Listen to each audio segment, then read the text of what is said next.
Relatively soon, we're going to touch 50,000 people every month in our business.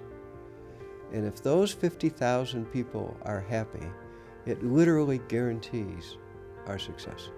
We want to make sure that when our guests come into our dealerships that it feels welcome and comfortable for them, just like when you'd have a family member come into your home. That's what we want our dealership experience to be like. So they're coming into the dealership kind of nervous and scared, like, what's this experience going to be? What are they going to put me through to buy a car?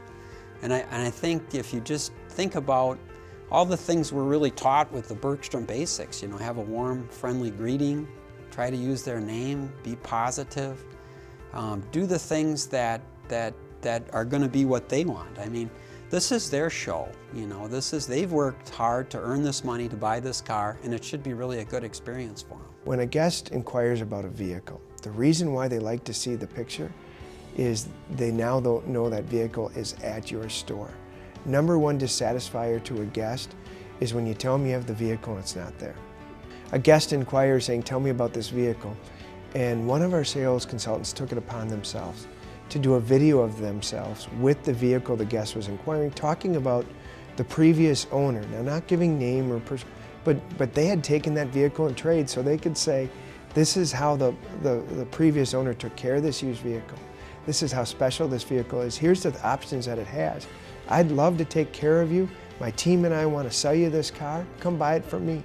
That guest called him and said, nothing more than, I want that car. I will buy it from you. I'll be there tomorrow. The coolest thing is hearing a family come in where they're bringing their kids back in because the kids didn't want to miss the oil change event. They want to come back and get a balloon or go in the toy chest, or I'll go down in the pit underneath the car and wave to a kid from underneath the car that's watching the oil change get done. And it's just trying to make it magic on each visit is really, it's fun. It's what brings people back. We've got the opportunity to give memorable experiences.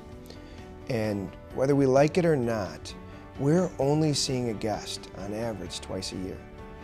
And so we have very little time to make sure that we can make up for the past.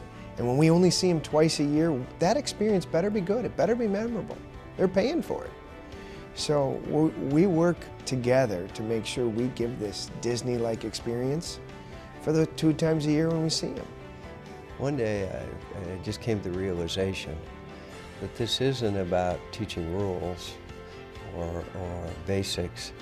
It's about living them and working each day to look for the opportunity to show people we care about them. We had a guest that called our service consultant. She was stranded and frantic. It was very cold. She needed help, so rather than sending a tow truck, our technician went to rescue her. And not only did he go to help her out, but he also brought her a hot cup of coffee, just like what we would want to happen to one of our family members if they were stranded or in an emergency and needed help. We ended up putting these digital picture frames in all of our stores. Next thing you know, the stories started rolling in. Our sales consultant started saying, I walk away from our guests to go work with the sales manager to find a vehicle or locate a vehicle, and the guest, instead of sitting there watching their watch, they're watching this picture frame change every 10 seconds or every 5 seconds, and they're learning about me. And they come back, and instead of me saying, here's your price from my manager, the first question is from the guest saying, you have a Brittany Spaniel? So do I. And all of a sudden we start this relationship. At the end of the day, it's a beautiful thing because we're not machines, we're people. I remember something that Tim Bergstrom had told me once before, and that was last. Listen, apologize, offer them a solution, and then thank them. I find examples of really, really talented people working hard to accomplish our common goals. But if I look at that young lady or that guy,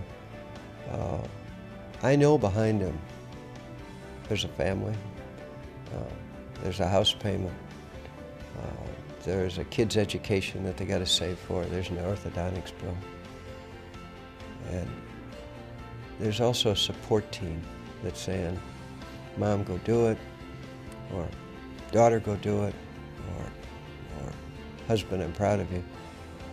All of those pieces we have to make sure that we don't ever lose track of, because they're an important part in why we're successful. We have one heck of a team, and I couldn't be more proud of the team we have, and it's only going to get better.